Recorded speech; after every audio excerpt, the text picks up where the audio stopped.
નમસ્કાર, હું વસ્તી ગણતરીમાંથી આવી રહ્યો છું. મને તમારા ઘરની થોડી વિગતો જોઈએ છે. જેમ કે તમારા ઘરે કેટલા લોકો રહે છે, આધાર કાર્ડ, પાન કાર્ડ અને થોડી બેંકની ડિટેલ, કેટલા લોકો છે અને બેંકની ડિટેલ, અને લાસ્ટમાં એક ઓનલાઈન ફોર્મ સબમિટ કરવા તમારો ઓટીપી જોઈશે. તો આટલું તમારે મને આપવાનું રહેશે. નમસ્કાર મિત્રો, જો તમારા ઘરે પણ વસ્તી ગણતરીવાળા જ્યારે પણ આવે ત્યારે આ પ્રકારનું તમારી પાસે વિગતો માંગશે, જેમ કે બેંક ડિટેલ્સ, ઓટીપી, આધાર કાર્ડ, પાન કાર્ડ.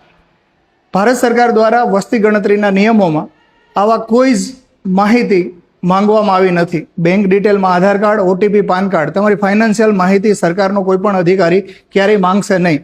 તો જ્યારે પણ તમારા ઘરે વસ્તી ગણતરી કરવા અધિકારીઓ આવે ત્યારે એમને આ પ્રકારની કોઈ માહિતી ના આપવી, કેમ કે આ વસ્તી ગણતરીના નામે ફરજીવાળો છે, સ્કેમરો છે.